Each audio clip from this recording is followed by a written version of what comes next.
नमस्कार स्टूडेंट्स, मैं आस्था Joshi ASP coaching Jaipur के डिजिटल प्लेटफॉर्म पर आप सबका स्वागत करती हूँ। स्टूडेंट्स, इससे पिछले वाली क्लास में हमने डाइजेस्टिव सिस्टम ऑफ इंसेक्ट की पूरी स्टडी कर ली थी। ठीक है कि फोरगट को क्या बोलते हैं, मिडगट को क्या बोलते हैं, हाइंडगट का तीसरा नाम क्या होता है, फोरगट का क्या फंक्शन होता है, मिडगट के अंदर क्या क्या होता है, उनका क्या फंक्शन होता है ना, और हाइंडगट का दूसरा नाम क्या होता है और उसके अंदर कौन कौन से पार्ट्स होते हैं। ठीक है, तो फिजियोलॉजी का एक जो नंबर 1 था डाइजेस्टिव सिस्टम, वो हमारा कंप्लीट हो गया था कल वाली क्लास में। आज हम सेकंड नंबर ऑफ सिस्टम देखेंगे जिसका नाम है एक्सक्रीटरी सिस्टम। कौन सा सिस्टम? Excretory system. इससे पिछली वाली क्लास में हमने इंसेक्ट का डाइजेस्टिव सिस्टम पढ़ लिया था। आज वाली क्लास में हम इंसेक्ट का एक्सक्रीटरी सिस्टम देखेंगे। ये एक्सक्रीटरी सिस्टम क्या होता है? ये फिजियोलॉजी जो बायोलॉजी की एक ब्रांच है, जो कि कोई भी लिविंग ऑर्गेनिज्म जो है उसके अंदर जितने भी फंक्शंस होते हैं बॉडी के, जितने भी सिस्टम्स होते हैं बॉडी के, उसकी स्टडी करती है। वो ब्रांच कौन सी है? फिजियोलॉजी। एक्सक्रीटरी सिस्टम किसका पार्ट है? उस ब्रांच का ही पार्ट है। पहला हमने देखा डाइजेस्टिव सिस्टम, दूसरा अब आज हम देखेंगे एक्सक्रीटरी सिस्टम। वर्ड एक्सक्रीटरी का मतलब क्या होता है? कोई भी वेस्टेज प्रोडक्ट जो होता है वो कोई भी ऑर्गेनिज्म अपनी बॉडी से सराउंडिंग्स में डिलीवर कर दे, उसको हम बोलते हैं, सिंपल प्रोसेस होती है जिसका नाम होता है एक्सक्रीशन। ठीक है, ऐसे ही जो इंसेक्ट होता है उसके अंदर भी एक्सक्रीटरी सिस्टम पाया जाता है। क्या करता है वो इंसेक्ट? जो भी उसका वेस्ट प्रोडक्ट है, उसने भोजन खाया, डाइजेस्टिव सिस्टम ने उसको डाइजेस्ट किया, ठीक है, यूज़फुल चीज़ें इंसेक्ट की बॉडी ने अपने पास रख ली, और जो भी उस फूड के अंदर वेस्ट प्रोडक्ट था उसको एक्सक्रीटरी सिस्टम ने उसकी बॉडी से बाहर निकाल दिया, सराउंडिंग्स के अंदर निकाल दिया। उस प्रोसेस का क्या नाम होता है? एक्सक्रीशन होता है। तो इसकी डेफिनेशन क्या हुई? रिमूवल यानी कि हटाना, ओके, और एलिमिनेशन का मतलब भी होता है, एलिमिनेट करना मतलब हटाना, ठीक है, ऑफ वेस्ट। किसका रिमूवल कर रहे हैं हम? वेस्ट का रिमूवल कर रहे हैं। अब क्योंकि इंसेक्ट जो होता है उसका मेनली जो एक्सक्रीटरी प्रोडक्ट होता है वो नाइट्रोजनस वेस्टेज होते हैं। ठीक है, हम ह्यूमन बींग्स के अंदर अलग टाइप के वेस्ट प्रोडक्ट्स होते हैं। जो इंसेक्ट्स होते हैं इनके एक्सक्रीटरी सिस्टम में बेसिकली कौन से प्रोडक्ट्स होते हैं? नाइट्रोजिनस प्रोडक्ट्स होते हैं। नाइट्रोजिनस क्यों बोला? क्योंकि इनका मेजर जो एलिमेंट होता है इनमें प्रेजेंट होता है वो नाइट्रोजन होता है। मतलब नाइट्रोजन की मात्रा जो होती है वो इंसेक्ट्स के वेस्ट प्रोडक्ट्स के अंदर सबसे ज़्यादा होती है। इसीलिए ये रिमूव करते हैं किसको? नाइट्रोजनस प्रोडक्ट्स को रिमूव करते हैं, इसलिए यहाँ पे ये वर्ड नाइट्रोजनस लिखा गया है। ठीक है, नाइट्रोजनस प्रोडक्ट्स फ्रॉम बॉडी। कहाँ से रिमूव करेगा? अपनी बॉडी से रिमूव करेगा। तो ये तो थी बेसिक डेफिनेशन। ठीक है, ये जो मैंने आपको बताई रिमूवल और एलिमिनेशन। रिमूवल का मतलब हटाना, एलिमिनेशन का मतलब भी हटाना होता है, मतलब उसको डिलीवर आउट कर देना सराउंडिंग्स में। ऑफ नाइट्रोजनस प्रोडक्ट्स, ठीक है, जो इंसेक्ट होता है उसका जो वेस्ट प्रोडक्ट होता है उसके अंदर मेजर एलिमेंट कौन सा होता है? नाइट्रोजन पाया जाता है, इसलिए यहाँ पे नाइट्रोजनस प्रोडक्ट वर्ड यूज़ कर रहे हैं। फ्रॉम बॉडी, खुद के शरीर में से उसने भोजन खाया, भोजन खाने के बाद डाइजेस्टिव सिस्टम जो है, जो उसका पाचन सिस्टम है, पाचन क्रिया हुई, जो भोजन वो पचा, जो भी उसके अंदर उसके काम के जो भी न्यूट्रिएंट्स थे वो उसने एब्जॉर्ब किए, और जो भी वेस्ट था जो उसकी बॉडी को एब्जॉर्ब नहीं करना था वो उसने इस सिस्टम के पास भेजा, जिस सिस्टम का क्या नाम है? एक्सक्रीटरी सिस्टम नाम है, इसके पास भेजा। और इस सिस्टम ने उसका जो वेस्टेज था, जो नाइट्रोजनस प्रोडक्ट्स थे जिसके अंदर नाइट्रोजन की मात्रा सबसे ज़्यादा थी, वो क्या किया? सराउंडिंग्स के अंदर डिलीवर कर दिया। सराउंडिंग्स यानी बाहर का एनवायरनमेंट, उसके अंदर उसने छोड़ दिया। ये तो थी बेसिक डेफिनेशन। अब ये क्रिया है, ये क्यों ज़रूरी होती है? एक्सक्रीशन वाली जो क्रिया है वो इंसेक्ट्स में या कोई भी लिविंग ऑर्गेनिज्म है उसमें क्यों ज़रूरी होती है? क्योंकि ये क्रिया जो है ये आयोनिक बैलेंस को मेंटेन करती है। आयोनिक बैलेंस क्या होता है? Salt balance. हमने पढ़ा है कि ह्यूमन बींग्स के अंदर भी जो स्वेटिंग होती है, उन्हें पसीना आता है, उसमें से सॉल्ट निकलता है गर्मियों में। वो क्यों निकलता है? जिससे हमारी जो बॉडी है वो ठंडी रहे, कूल डाउन रहे गर्मियों में।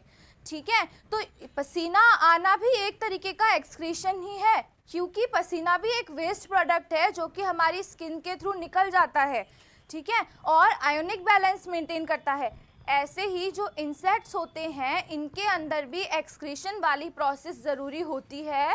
क्यों होती है? Because it maintains. मेंटेन करने का मतलब होता है कि ना तो बढ़ाएगी ना तो बढ़ाएगी। मेंटेन वर्ड का मतलब क्या होता है? ना तो कोई चीज़ बढ़ेगी और ना कोई चीज़ घटेगी। ठीक है, वेट लॉस करने के बाद हम वेट को मेंटेन करते हैं। मतलब ये कि एक बार हमने वेट लॉस कर लिया, फिर ना तो हम उसको बढ़ाएंगे ना उसको और घटाएंगे। मेंटेन वर्ड का हिंदी में मीनिंग यही होता है, ना तो बढ़ने देंगे किसी चीज़ को ना उसको कम होने देंगे, जैसी है हम उसको वहीं पे बैलेंस रखेंगे। तो इट मेंटेन्स आयोनिक बैलेंस। अब आयोनिक मतलब क्या हुआ? आयोनिक वर्ड का मतलब क्या हुआ? आयन्स होते हैं, हमने केमिस्ट्री में पढ़ा है। Na+ भी एक आयन है, Cl- भी एक आयन है, Mg2+ भी एक आयन है। ये सब आयन्स हैं। ठीक है, जैसे ह्यूमन बींग्स की बॉडी के अंदर ये प्रेजेंट होते हैं, ऐसे ही इंसेक्ट की बॉडी के अंदर भी ये प्रेजेंट होते हैं। ठीक है, तो इन्हीं आयन्स को मेंटेन करता है, ना तो बढ़ने देता है इनका लेवल ना कम होने देता है। कौन सी प्रोसेस होती है? एक्सक्रीशन प्रोसेस होती है। इसीलिए एक्सक्रीशन इम्पॉर्टेंट होता है, क्योंकि वो इन बॉडी में आयोनिक बैलेंस मेंटेन करके रखता है। जो भी आयन, सपोज कीजिए NH इंसेक्ट की बॉडी में NaCl की मात्रा बढ़ गई है ना, NaCl एक आयन है और उसकी मात्रा इंसेक्ट के अंदर बढ़ गई, तो इंसेक्ट की बॉडी क्या करेगी? कोशिश करेगी कि NaCl जो है उसको एक्सक्रीट कर दिया जाए, है ना, उसको बाहर के एनवायरनमेंट में या सराउंडिंग्स में डिलीवर कर दिया जाए। किसके थ्रू? एनस या रेक्टम के थ्रू। ठीक है, एनस या रेक्टम के थ्रू उसको बाहर सराउंडिंग्स में डिलीवर कर दिया जाए। इससे क्या होगा? जो Na+ की मात्रा जो बढ़ गई थी इंसेक्ट की बॉडी में, Na+ आयन की मात्रा जो बढ़ गई थी वो क्या हो जाएगी? बैलेंस हो जाएगी, मतलब एक इक्वल स्तर पे आ जाएगी, जिसका क्या नाम होता है? मेंटेन करना होता है। ठीक है, अब हम देखेंगे एक्सक्रीटरी ऑर्गन्स कौन कौन से होते हैं। ठीक है, एक्सक्रीटरी ऑर्गन्स कौन कौन से होते हैं? ऑर्गन्स, देखिए एक्सक्रीशन जो प्रोसेस है उसके अंदर जो एक यूनिट, जैसे हमारे ह्यूमन बींग्स होते हैं उनमें जो यूनिट होती है एक्सक्रीशन की वो कौन सी होती है? किडनी होती है। ऐसे ही जो इंसेक्ट होगा उसके अंदर भी जो यूनिट होगी ना एक्सक्रीशन की, वो कौन सी होगी? माल्फिगियन ट्यूब्यूल होगी। वो कौन सी होगी? माल्फिगियन ट्यूब्यूल होगी। तो हम यहाँ पे लिखेंगे पहली यूनिट जो है वो कौन सी है? माल्फिगियन ट्यूब्यूल।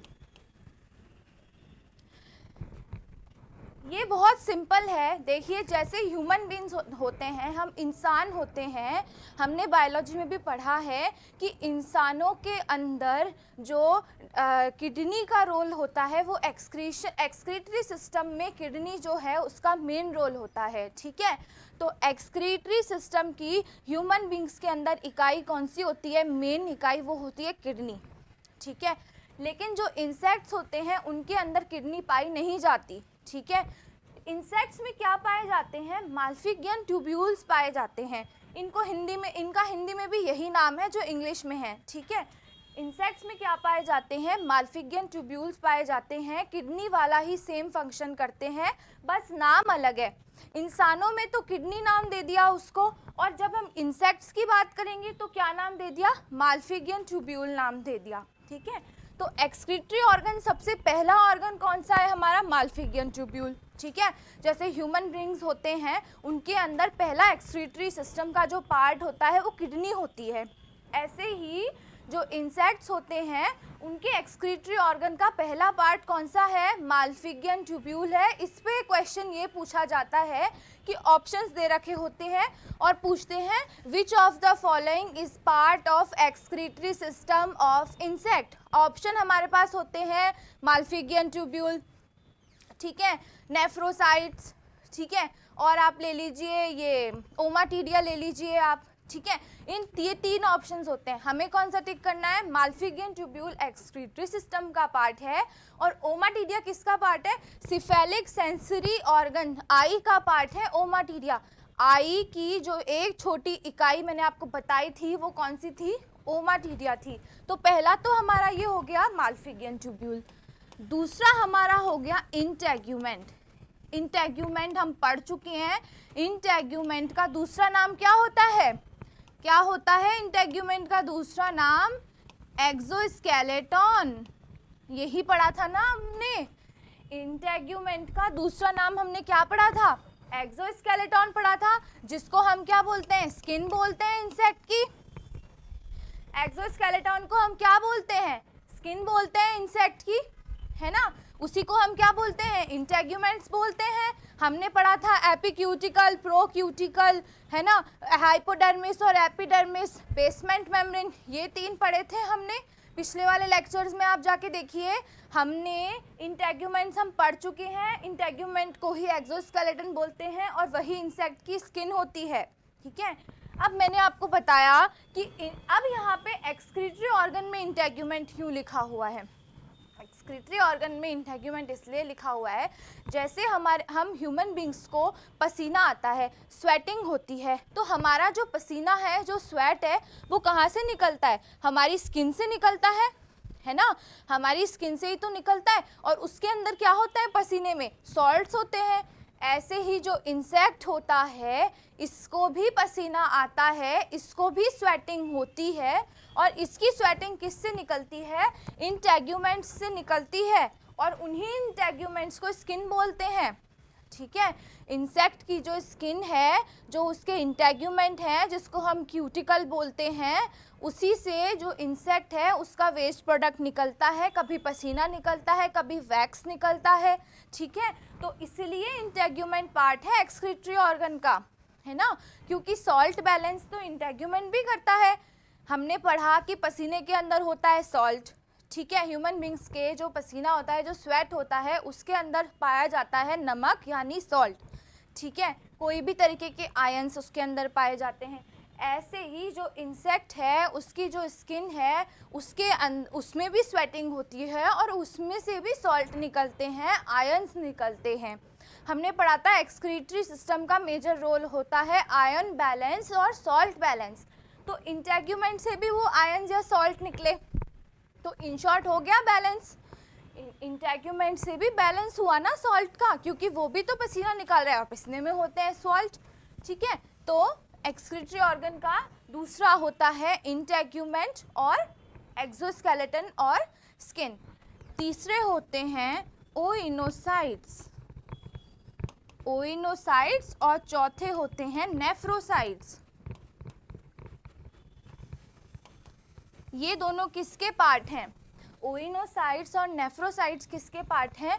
ब्लड के पार्ट हैं। इंसेक्ट का जो ब्लड होता है, जो इंसेक्ट का खून होता है, उसके पार्ट हैं ओइनोसाइट्स एंड नेफ्रोसाइट्स, ठीक है। जैसे हमारे ह्यूमन बींग्स जो होते हैं उनके ब्लड के अलग अलग पार्ट्स होते हैं, जैसे प्लाज्मा हो गया, लिम्फोसाइट्स हो गया, बी लिम्फोसाइट, टी लिम्फोसाइट, ये ह्यूमन बींग्स के ब्लड के पार्ट्स हैं, जिनसे मिलकर जो है ब्लड बनता है, जिनसे मिलकर हमारा खून बनता है। ऐसे ही जो इंसेक्ट होता है उसका ब्लड किससे मिलकर बनता है? ओइनोसाइट्स और नेफ्रोसाइट्स। इनको एक्सक्रीटरी ऑर्गन क्यों बोला गया है? क्योंकि ये जो सेल्स होते हैं, ये कोई जो वेस्ट प्रोडक्ट है या कोई ऐसा प्रोडक्ट इंसेक्ट के ब्लड में आ गया जो किसी काम का नहीं है, उसको ये बाइंड करते हैं और एक्सक्रीटरी सिस्टम को या तो डिलीवर कर देते हैं या उसको किल कर देते हैं, ठीक है। इसलिए इन दोनों को जो ब्लड का पार्ट है एक्सक्रीटरी सिस्टम में या एक्सक्रीटरी ऑर्गन्स में इनको रखा गया है। पांचवा हमारा है ट्रैकियल सिस्टम।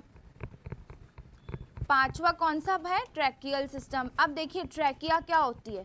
सबसे पहले तो इसका फंक्शन है CO2 को निकालना, ठीक है। ट्रैकियल सिस्टम क्या होती है? ट्रैकिया जो है रेस्पिरेटरी सिस्टम का पार्ट है। हम सांस लेते हैं, ऑक्सीजन हम लेते हैं और हमारी बॉडी, हमने बचपन से पढ़ते आ रहे हैं, CO2 जो है उसको छोड़ देती है। हम O2 लेते हैं, ठीक है, और हमारी बॉडी CO2 वापस से हमारे नोज़ के थ्रू, नॉस्ट्रल्स के थ्रू एनवायरनमेंट में निकल जाती है, सराउंडिंग्स में निकल जाती है। क्या होती है वो? CO2 होती है। ऐसे ही इंसेक्ट में तो CO2 जो निकल गई वो क्या है? एक वेस्ट प्रोडक्ट है। ऑक्सीजन तो हमारे काम की चीज़ है, पर हमारी बॉडी जो CO2 निकालती है वो क्या है? एक वेस्ट प्रोडक्ट है, एक्सक्रीटरी प्रोडक्ट है। ऐसे ही इंसेक्ट्स के अंदर ट्रैकियल सिस्टम होता है। ट्रैकिया रेस्पिरेटरी सिस्टम का पार्ट है जो कि क्या एलिमिनेट कर देती है? CO2 एलिमिनेट कर देती है, कार्बन डाइऑक्साइड को बॉडी के अंदर से एलिमिनेट कर देती है।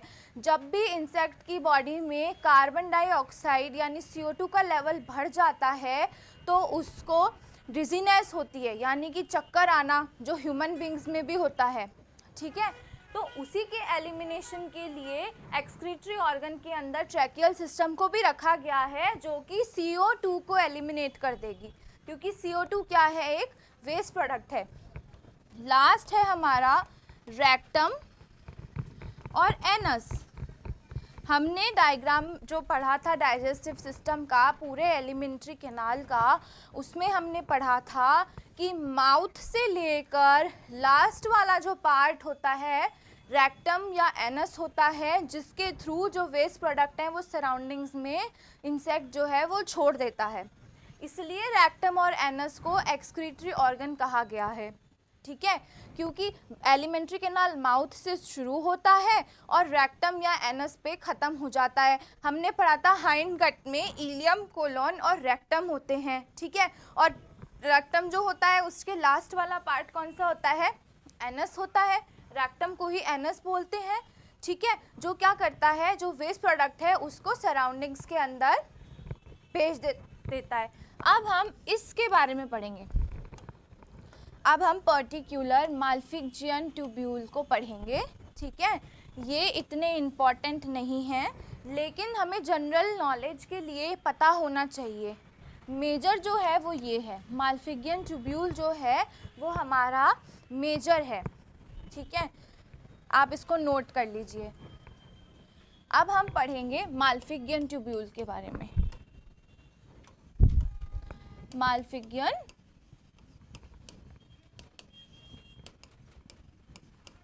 सबसे पहले तो ये ट्यूब्यूल जो है ये किसने डिस्कवर की थी? कौन से साइंटिस्ट थे जिन्होंने इसको डिस्कवर किया था? तो मार्सेलो माल्पिगी।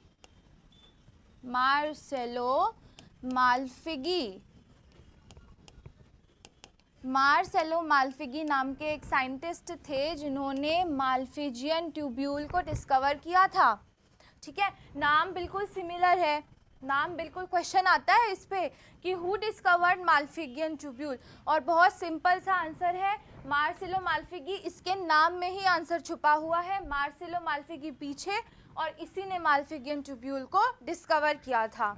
ये तो हो गई डिस्कवर किसने किया था। अब ये होती कहाँ पे है? ये होती है junction of midgut and hindgut. देखिए जंक्शन वर्ड का मतलब होता है बीच में। जंक्शन वर्ड का मतलब होता है वो चीज़ जो कि सेंटर में हो, ठीक है, वो चीज़ जो कि सेंटर में हो। अब जो चीज़ सेंटर में होगी उसको हम क्या बोल देंगे? जंक्शन। और दूसरा वर्ड क्या है? सेंटर, ठीक है। जंक्शन मतलब जो हमने 3 तरीके के गट्स पढ़े थे, सबसे पहले होता है फोरगट, उसके बाद होता है मिडगट, और लास्ट में हमारा होता है हाइंडगट। तो माल्फिजियन ट्यूब्यूल किस किस के जंक्शन के बीच में हमने पढ़ी? माल्फिजियन ट्यूब्यूल हमने पढ़ी मिड गट और हाइंड गट के बीच में होगी, यहाँ होगी, इस जंक्शन पे होगी। ठीक है, जंक्शन का मतलब होता है दो चीजें या दो सेंटर्स के बीच में जो चीज होगी उसको हम क्या बोल देंगे, जंक्शन बोलेंगे। तो मिड गट हमने पढ़ा था, तीन तरीके के गट्स होते हैं, पहला होता है फोर गट, दूसरा होता है मिड गट और तीसरा होता है हाइंड गट। तो मिड गट और हाइंड गट के बीच में पाई जाती है ये माल्फिगियन ट्यूब्यूल यहाँ। ठीक है, तो ये हमने इसकी लोकेशन देख ली। जो एक्सक्रीटरी सिस्टम की इकाई थी, जो पहली इकाई थी एक्सक्रीटरी सिस्टम की, जिसका नाम मैंने आपको बताया था माल्फिगियन ट्यूब्यूल। ठीक है, वो कहाँ पाई गई, मिड गट और हाइंड गट के बीच में पाई गई। ठीक है, तो ये हमारे माल्फिगियन ट्यूब्यूल यहाँ पे फिनिश हुई। जैसे हमने ह्यूमन बींग्स के अंदर पढ़ा था किडनी होती है, जैसे हमने ह्यूमन बींग्स के अंदर पढ़ा था कि हमारी किडनी होती है वो मेजर पार्ट होती है, किडनी होती है वो मेजर पार्ट होती है एक्सक्रीटरी सिस्टम का, ऐसे ही जो इंसेक्ट्स होते हैं उनके अंदर भी मेजर पार्ट एक्सक्रीटरी सिस्टम का क्या होता है, माल्फिगियन ट्यूब्यूल। हमने देख लिया कि माल्फिगियन ट्यूब्यूल को डिस्कवर किया था मार्फिगो मेल्फिजी नाम के एक साइंटिस्ट ने। ठीक है, कहाँ पे पाई जाती है ये, मिड गट और हाइंड गट के बीच में। अच्छा, यहाँ पे ये ईयर भी इम्पॉर्टेंट है। 1669 जो ईयर था उसमें मार्सेलो माल्फिगी नाम के जो साइंटिस्ट थे, उन्होंने 1669 जो ईयर था उसके अंदर माल्फिगियन ट्यूब्यूल की डिस्कवरी कर ली थी।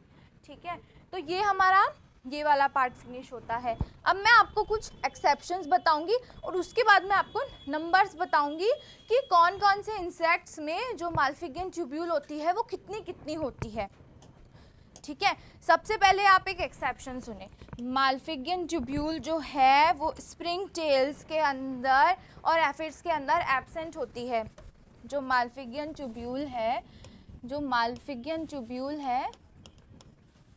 जो हमने पढ़ा, जो एक्सक्रीटरी सिस्टम की एक इकाई है जो बहुत ज़रूरी, जो कि एक्सक्रीशन में हेल्प करती है, वो किस में एब्सेंट होती है, springtails and aphids. Springtails में और एफिड्स के अंदर जो हमारी माल्फिगियन ट्यूब्यूल होती है ये एब्सेंट होती है। ये एक एक्सेप्शन है। ठीक है, मैं यहाँ पे लिख देती हूँ एब्सेंट, प्रेजेंट मत कर लीजिएगा। एब्सेंट मतलब स्प्रिंग टेल और एफिड के अंदर क्या होगी, माल्फिगियन ट्यूब्यूल होगी ही नहीं। अब हम इनके नंबर्स देखते हैं। दो माल्फिगियन ट्यूब्यूल किसके अंदर होती हैं, 2 नंबर होती हैं सेक्टेड इंसेक्ट में। सेक्टेड इंसेक्ट्स जो होते हैं उनके अंदर माल्फिगियन ट्यूब्यूल्स के कितने नंबर होते हैं, 2 होती है सेक्टेड इंसेक्ट में, 4 नंबर होते हैं किसमें, बग में। मतलब 4 ट्यूब्यूल्स होंगी किसके अंदर, बग्स के अंदर। देखिए, अलग अलग जो इंसेक्ट होता है ना उसके अंदर माल्फिगियन ट्यूब्यूल के जो नंबर होते हैं वो अलग अलग होते हैं। नंबर का मतलब ये कि 1 2 3 कितने होंगी, कितनी होंगी। जैसे 2 होंगी सेक्टेड इंसेक्ट में, 4 होंगी बग्स में, 6 होंगी मॉथ और बटरफ्लाई में, मॉथ में और बटरफ्लाई में। मॉथ और बटरफ्लाई में कितनी होंगी, 6 होंगी। 5 होंगी किसमें, मॉस्किटो में। 5 होंगी किसमें, मॉस्किटो में। ठीक है, 60 किसमें होंगी, कॉकरोच में। ये आप नोट कर लीजिए, फिर मैं आपको और लिखवाती हूँ। माल्फिगियन ट्यूब्यूल किसके अंदर प्रेजेंट नहीं होती, एब्सेंट होती है, स्प्रिंग टेल्स और एफिड्स के अंदर माल्फिगियन ट्यूब्यूल जो होती है वो एब्सेंट होती है। ठीक है, 2 किस्में होती हैं, 2 नंबर किस्में होते हैं माल्फिगियन ट्यूब्यूल के, सेक्टेड इंसेक्ट्स के अंदर प्रेजेंट होते हैं। 4 माल्फिगियन ट्यूब्यूल किसमें होती हैं, बग्स के अंदर होती हैं। 6 किसके अंदर होती हैं, मॉथ और बटरफ्लाई के अंदर होती हैं। 5 किसके अंदर होती हैं, मॉस्किटो के अंदर होती हैं। ठीक है, नेक्स्ट है 60, मतलब 60 माल्फिगियन ट्यूब्यूल्स जो होंगी वो कॉकरोच में होंगी,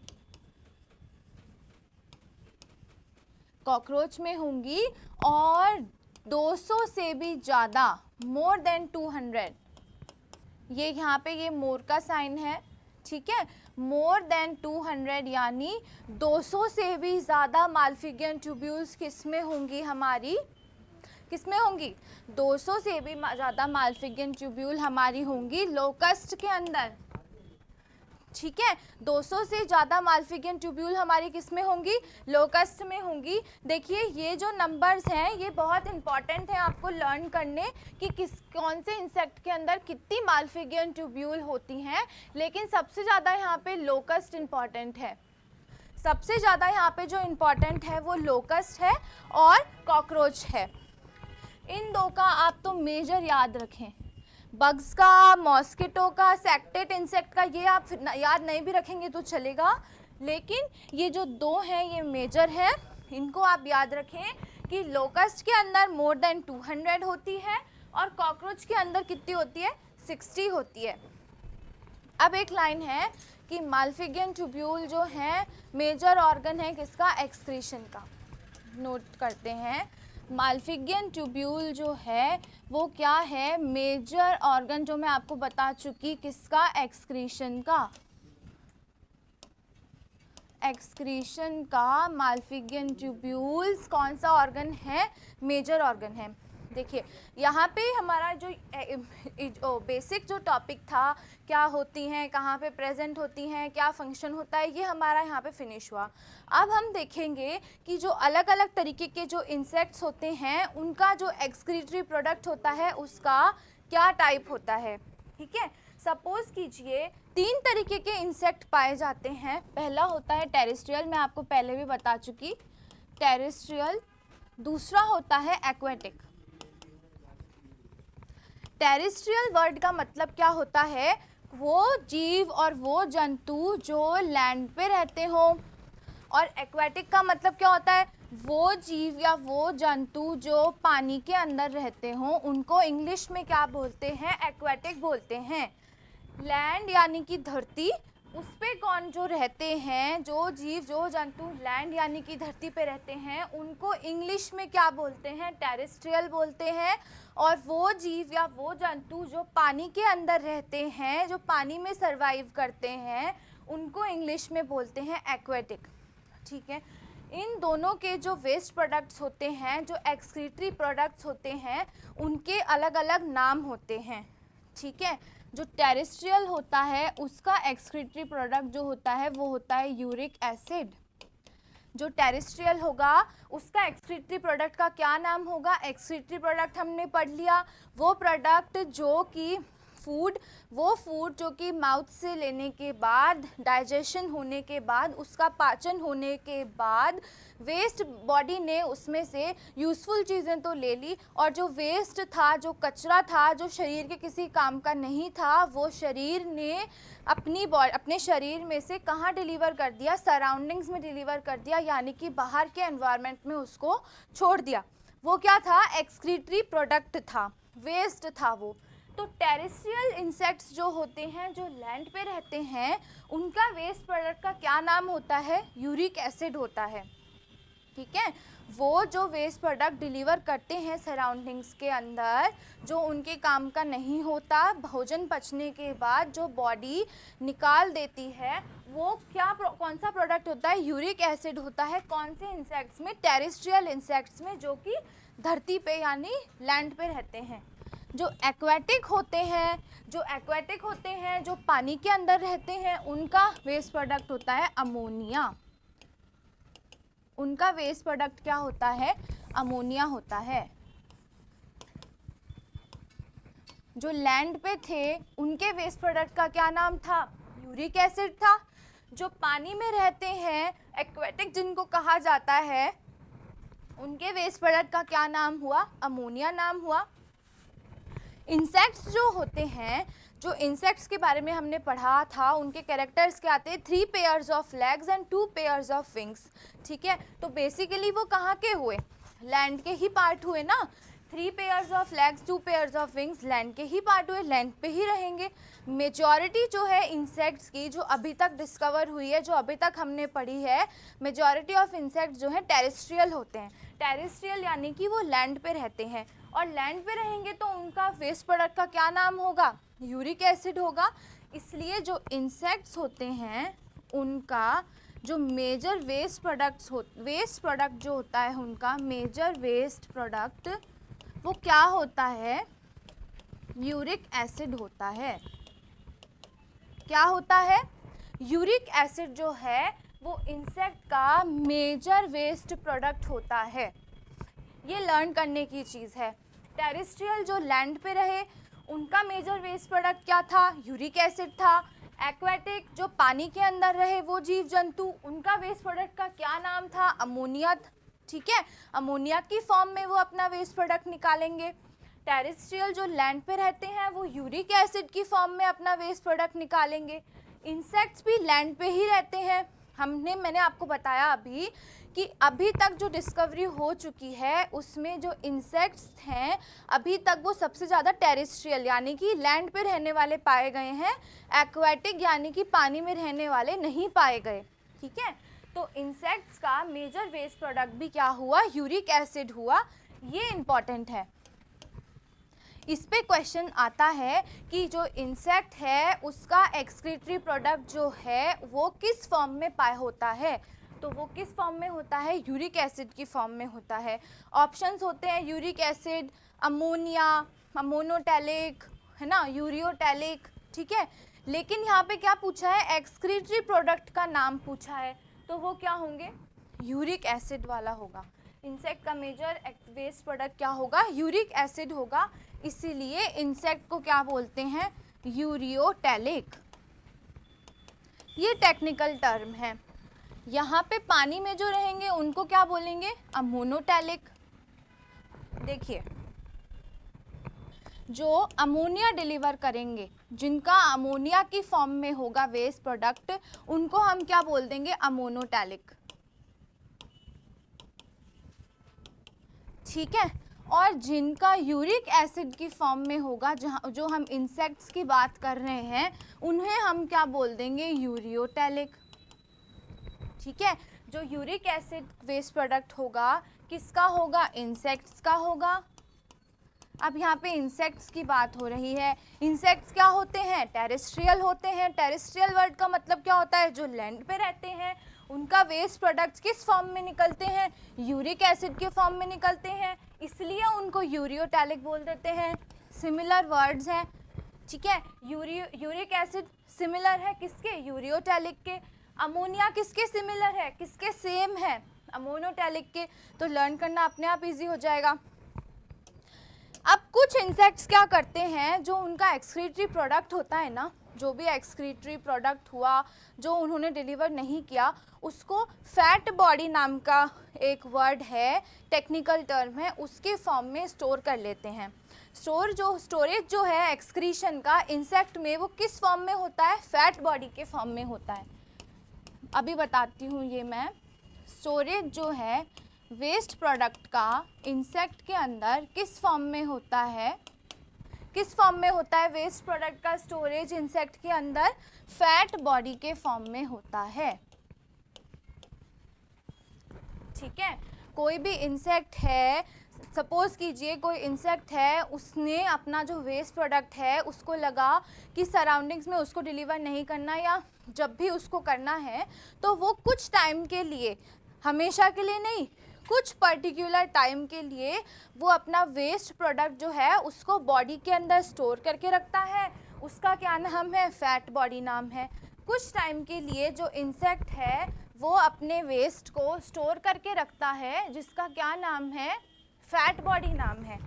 ठीक है, तो यहाँ पे हमारा जो ये वाला टॉपिक था कि एक्सक्रीटरी सिस्टम क्या होता है ना, इसका मेजर इकाई जो है वो माल्फिगियन ट्यूब्यूल है। ठीक है, माल्फिगियन ट्यूब्यूल्स कितनी होती हैं, कौन से इंसेक्ट्स में कितनी होती हैं, मैंने आपको बता दिया। कॉकरोच और लोकस्ट का ही लर्न करना है, इनके अलावा किसी का हमको लर्न नहीं करना। यूरियोटैलिक क्या होता है, अमोनोटैलिक क्या होता है ना। इंसेक्ट जो है उसमें यूरिक एसिड फॉर्म में निकलती है एक्सक्रीटरी यानी वेस्ट प्रोडक्ट्स, किसकी फॉर्म में, यूरिक एसिड की फॉर्म में। तो इंसेक्ट क्या हुए हमारे, यूरियोटैलिक हुए। अभी तक मैंने आपको जो भी पढ़ाया है स्टूडेंट्स, ये आपकी रिस्पॉन्सिबिलिटी है कि आप उसका डेली रिवीजन करें। मैं डे 1 से जब से आपको पढ़ा रही हूँ तब से यही बात बोल रही हूँ कि आप उसको 4-5 घंटे ना दें दिन के। एंटोमोलॉजी को 4-5-6-7 घंटे एक दिन में रामायण की तरह पढ़ने के लिए ना दें। हर दूसरे तीसरे दिन सिर्फ एक बार उसको पढ़ लें। एक बार उसको आंखों के सामने से अगर आप निकाल लेंगे ना 4-5 बार, तो जब आप 6th-7th टाइम उसको रिवाइज करेंगे तब आपको वो अपने आप लर्न होगा, है ना। आपको एक्स्ट्रा एफर्ट्स नहीं डालने। अभी मैं टैक्सोनॉमी में ऑर्डर्स बताऊंगी, है ना, वो बहुत टफ होते हैं, वो एक बार में किसी को याद नहीं होते, वो मुझे भी याद नहीं हुए थे, लेकिन कैसे लर्न किए, उनको हर तीसरे दिन एक बार आंखों के सामने से निकालना है। हर तीसरे दिन एक बार उसको जस्ट रीड करना है, लर्न भी नहीं करना, सिर्फ उसको रीड करना है। जैसे हम अखबार पढ़ते हैं ना, सिर्फ रीड करते हैं, याद थोड़ी करते हैं अखबार में, कुछ नहीं करते ना, सिर्फ उसको हमें एक बार रीड करना है और ये हमें हर तीसरे दिन करना है। एंटोमोलॉजी में इतनी टर्म्स हैं, इतनी टर्म्स है कि जब तक क्लास में मैं आपको बताऊंगी तब तक तो वो आपको याद रहेगा, क्लास के बाद वो आपके दिमाग से निकल जाएगा, या 7-8 दिन बाद क्लास के आपके दिमाग से वो निकल जाएगा, लर्न नहीं रहेगा। एग्जाम में जब आप क्वेश्चन करेंगे, ऑप्शन देखेंगे, तो ऑप्शंस तो आपको जाने पहचाने लगेंगे कि यार हाँ ये पढ़ रखा है, लेकिन इनमें से सही कौन सा है ये समझ में नहीं आएगा। ऐसी गलती ना हो, ऐसा आप नेगेटिव में ना जाएं। उससे बेटर ये है कि आप हर तीसरे दिन एक बार उसको सिर्फ रीड करें। जैसे आप इंट्रोडक्शन वाले पार्ट हो गया हमारा, टाइप्स ऑफ लेग्स हो गए, टाइप्स ऑफ एंटीने हो गए, एक बार सिर्फ उसको पढ़ लें।